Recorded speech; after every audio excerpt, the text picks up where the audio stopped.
আর এখন তো লড়াই শুরু হয়েছে যে মুখ্যমন্ত্রী কে কতদিন থাকবে, মমতা বন্দ্যোপাধ্যায় থাকবেন না তাকে ল্যাং মেরে তার ভাইপো মুখ্যমন্ত্রী হবে। গোটা পশ্চিমবঙ্গের এই অবস্থা। আজকে বাংলাদেশে কয়েকদিন আগে কি ঘটনা ঘটেছে আমরা দেখেছি। বাংলাদেশের মানুষ হাহাকার করতে দেখেছি। আজকে আমাদেরকে ঠিক করতে হবে, কলকাতার মানুষকে ঠিক করতে হবে আমাদের যে পশ্চিমবঙ্গ কি আমরা সেই বিশ্বের পুনরাবৃত্তি চাই কি চাই না। আর যদি মনে করেন যে না মমতা বন্দ্যোপাধ্যায়ের বাংলাদেশের মতো পশ্চিমবঙ্গ তৈরি করতে হবে তাহলে পরে আপনারা নিশ্চিন্তে ঘুমন। আর যদি মনে করেন যে ডক্টর শ্যামাপ্রসাদ মুখার্জির তৈরি এই পশ্চিমবঙ্গকে সামনের দিকে এগিয়ে নিয়ে যেতে হবে তাহলে ভারতীয় জনতা পার্টির সদস্য পদ গ্রহণ করুন, নরেন্দ্র মোদীর নেতৃত্বে দেশকে এগিয়ে নিয়ে চলুন। এটা হচ্ছে ভারতীয় জনতা পার্টির বার্তা। আজকে নরেন্দ্র মোদীর নেতৃত্বে গোটা দেশ এগিয়ে গেছে। আমি কিছুদিন আগে ভারত সরকারের প্রতিনিধিত্ব করতে ব্রাজিলের ফর্টালেজাতে গেছিলাম, যেখানে বিশ্বকাপ হয়েছিল। বিশ্বকাপের 5টি ম্যাচ হয়েছিল। আমি যখন সেখানে বিভিন্ন লোকেদের, বিভিন্ন দেশের শিক্ষামন্ত্রী থেকে শুরু করে অন্যান্য প্রতিনিধিদের সাথে যখন বৈঠক করলাম, দ্বিপাক্ষিক বৈঠক করলাম, গোটা পৃথিবীর মানুষ যারা শিক্ষামন্ত্রী এসেছেন তারা প্রত্যেকে নরেন্দ্র মোদীর নেতৃত্বে ভারতের এই উত্থান, যেখানে প্রায় 5 ফ্যাজাইল ইকোনমি বলা হতো, 5টি ভঙ্গুর অর্থনীতির মধ্যে ভারতবর্ষের অর্থনীতিকে ধরা হতো 2014 সালে, আজকে নরেন্দ্র মোদীর নেতৃত্বে পৃথিবীর 5ম অর্থনীতিতে আমরা পরিণত হয়েছি। আগামী কিছুদিনের মধ্যে পৃথিবীর 3য় বৃহত্তম অর্থনীতিতে আমরা পরিণত হব। এটা নরেন্দ্র মোদীর ভারতবর্ষ। নরেন্দ্র মোদীর ভারতবর্ষ গরিব মানুষের ভারতবর্ষ, যেখানে নরেন্দ্র মোদী গ্যারান্টি দেন যে কি, যে আমাকে জেতান 24 সালে, 24 সাল থেকে 29 সাল পর্যন্ত আপনি রেশনের দোকানে যাবেন, আপনাকে টাকা নিয়ে যেতে হবে না, রেশনে ফ্রিতে রেশন নরেন্দ্র মোদী দেওয়া হবে। বাংলার লোকেদের সৌভাগ্য আমরা পাচ্ছি, তার কারণ দিদিমণি রাজি হয়েছে। মাননীয় প্রধানমন্ত্রী 70 বছরের বেশি বয়স্ক মানুষদের জন্য আয়ুষ্মান ভারত যোজনা আনলেন। মাননীয় প্রধানমন্ত্রী সেই যোজনা পশ্চিমবঙ্গে ঢুকতে পারছে না। পশ্চিমবঙ্গে বিশ্বকর্মা যোজনা ঢুকতে পারছে না। পশ্চিমবঙ্গে কেন্দ্র সরকারের এরকম বহু যোজনা আছে যে যোজনা ঢুকতে পারছে না। আজকে মুখ্যমন্ত্রী পশ্চিমবঙ্গকে এমন তৈরি করে ফেলেছে যেখানে রোহিঙ্গা ঢুকতে পারে, পশ্চিমবঙ্গের ভারতবর্ষের প্রধানমন্ত্রীর প্রকল্পকে ঢুকতে দেওয়া হবে না। এই স্পিড ব্রেকার মুখ্যমন্ত্রী আমাদের রাজ্যকে সেই জায়গায় পর্যন্ত করেছে। আজকে আমাদের সুরক্ষা থেকে শুরু করে সমস্ত কিছু চ্যালেঞ্জের সামনে দিল্লিতে দাঙ্গা হচ্ছে, ধরা পড়েছে কে? কলকাতার বাঙালি, মেদিনীপুরের বাঙালি। কোথাও বোম বিস্ফোরণ হচ্ছে, ধরা পড়েছে কে? পশ্চিমবঙ্গের বাঙালি। আধার কার্ড তৈরি হয়েছে কোথায়? কলকাতায়। গোটা ভারতবর্ষের জন্য পশ্চিমবঙ্গ একটি ইন্টারনাল থ্রেটে পরিণত হচ্ছে। গত কয়েকদিন আগে আমার সাথে একজন আমাদের বিখ্যাত ফুটবল কোচ, আমি নামটা বলছি না, নাম বললে আবার তার বাড়িতে হুমকি চলে যাবে, দেখা করতে এসেছিলেন দিল্লিতে। আমি আমার মন্ত্রণালয়ে বসেছিলাম। তিনি লিভারপুল জুনিয়র ইউকের যে টিম, সেই টিমেরও কোচ ছিলেন। তিনি বলছেন দুবাইয়ে তার সাথে দাদা লজ্জায় মাথা হেঁট, বাঙালি বলছে লজ্জায় মাথা হেঁট হয়ে যাচ্ছে। বলে দাদা, বলে কেন? আমি জিজ্ঞেস করলাম তার সাথে, সে আমাকে আমন্ত্রণ জানিয়েছে, তিনি ফুটবল একাডেমি চালান মুম্বাইয়ে, সেখানে আমাকে যেতে বলেছে। আমি বললাম কেন দাদা, কি হয়েছে? বলছে দাদা দুবাইয়ে বসে আছি, পাশে একজন বিদেশি বসে আছে, তার সাথে আলোচনা হচ্ছে।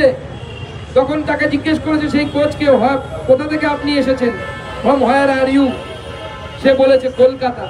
তখন সেই বিদেশি হঠাৎ করে সাডেনলি বলেছে, ও Kolkata, the city of the rapist. এই ধরনের কথা বাঙালিদেরকে শুনতে হচ্ছে। আজকে এই জায়গায় মুখ্যমন্ত্রী নিয়ে গেছেন এই কলকাতার শহরকে, আর আমরা নিশ্চিন্তে ঘুমোচ্ছি। আপনি হয়তো ভাববেন বেলডাঙ্গাটা অনেক দূরে, তাহলে রাজাবাজারে আসুন। কয়েকদিন আগে রাজাবাজারে কি ধরনের ঘটনা ঘটেছে আমরা সবাই দেখেছি। ভাই তমগ্নও দেখেছে, আমাদের তাপসদাও দেখেছে, আমাদের অন্যান্য নেতৃত্ব দেখেছে। আজকে এই পশ্চিমবঙ্গকে মাননীয় মুখ্যমন্ত্রী সাম্প্রদায়িক শক্তির হাতে তুলে দেওয়ার জন্য চেষ্টা করছে। যে সাম্প্রদায়িক শক্তি বিভেদে বিশ্বাস করে, যে সাম্প্রদায়িক শক্তি মনে করে যে ভারতবর্ষের অংশ পশ্চিমবঙ্গ থাকা উচিত না। আমরা দেখেছি একসময় মাননীয় মুখ্যমন্ত্রীকে এই বসিরহাটের সাংসদ তৈরি করেছিলেন উনি, এমন একজনকে যিনি দেগঙ্গা দাঙ্গার যিনি জনক, তাকে তিনি করেছিলেন। ঈশ্বরের অমোঘ কৃপা, তাকে ঈশ্বরই উপরে পাঠিয়ে দিয়েছে। আমাদেরকে তাকে বেশি দিন সাংসদ দেখতে হয়নি, বাঙালির সৌভাগ্য। একজন দাঙ্গাকারীকে তিনি সাংসদ বানিয়েছেন। এর আগে দেখেছি কলম পত্রিকার সম্পাদক, যিনি সিমির প্রতিষ্ঠাতা এই রাজ্যে, উগ্রপন্থী, তাকে তিনি রাজ্যসভায় পাঠিয়েছেন। আমরা বাঙালি হিসেবে ঘুমবো? যদি ঘুমন, দেখুন এর আগে আমরা একবার ঘুমের পর দিন আমার ক্লাসে, আমি প্রত্যেকটা ক্লাসে পড়েছি, প্রত্যেক ক্লাসে বাংলাদেশ থেকে এসে ছেলেরা ভর্তি হয়েছে, বাংলাদেশ থেকে আসতে তারা বাধ্য হয়েছে। তখন আপনাদের জন্য, আমার জন্য, আমার পূর্বপুরুষও 1947-এ বাংলাদেশ থেকে এপারে চলে আসে বগুড়াতে। কিন্তু তখন তো আমাদের জন্য পশ্চিমবঙ্গ ছিল, ডক্টর শ্যামাপ্রসাদ মুখার্জির তৈরি করা পশ্চিমবঙ্গ ছিল। এখন যদি পশ্চিমবঙ্গ ছাড়তে হয়, কোথায় যাবেন একবার ভেবে নেবেন। ভেবে নিয়ে তারপরে তৃণমূল কংগ্রেসের সাথে থাকবেন, তৃণমূল কংগ্রেসের সাপোর্টে থাকবেন। আর যদি মনে হয় যে দুশ্চিন্তা নিয়ে আমি লড়াইয়ে নেমেছি, আমার একদম ফিক্স আরামদায়ক এসি রুমে বসে থাকা লাইফ ছেড়ে বিশ্ববিদ্যালয়ের ল্যাবে, এসি ল্যাবে বসে থাকতাম। চাকরি ছিল, সংসার ছিল, মাইনে ছিল ভালো। পশ্চিমবঙ্গের সব থেকে বড় চাকরিগুলোর মধ্যে, সরকারি চাকরিগুলোর মধ্যে একটি চাকরি করতাম বলা ভালো। সেটা ছেড়ে এসেছি এই জন্য, সেইটা ছেড়ে রাস্তায় নেমেছি এই জন্য। তার কারণ আমার কাছে উত্তর নেই যে পশ্চিমবঙ্গ ছাড়তে গেলে আমার বা আমার মেয়েরা কোথায় যাবে। এই বসিরহাটের সাংসদ তৈরি করেছিলেন উনি, এমন একজনকে যিনি দেগঙ্গা দাঙ্গার যিনি জনক, তাকে তিনি করেছিলেন। ঈশ্বরের অমোঘ কৃপা, তাকে ঈশ্বরই উপরে পাঠিয়ে দিয়েছে। আমাদেরকে তাকে বেশি দিন সাংসদ দেখতে হয়নি, বাঙালির সৌভাগ্য। একজন দাঙ্গাকারীকে তিনি সাংসদ বানিয়েছেন। এর আগে দেখেছি কলম পত্রিকার সম্পাদক, যিনি সিমির প্রতিষ্ঠাতা এই রাজ্যে, উগ্রপন্থী, তাকে তিনি রাজ্যসভায় পাঠিয়েছেন।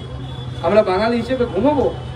যদি ঘুমন, দেখুন এর আগে আমরা একবার ঘুমের পর দিন আমার ক্লাসে, আমি প্রত্যেকটা ক্লাসে পড়েছি, প্রত্যেক ক্লাসে বাংলাদেশ থেকে এসে ছেলেরা ভর্তি হয়েছে, বাংলাদেশ থেকে আসতে তারা বাধ্য হয়েছে। তখন আপনাদের জন্য, আমার জন্য, আমার পূর্বপুরুষও 1947-এ বাংলাদেশ থেকে এপারে চলে আসে বগুড়াতে।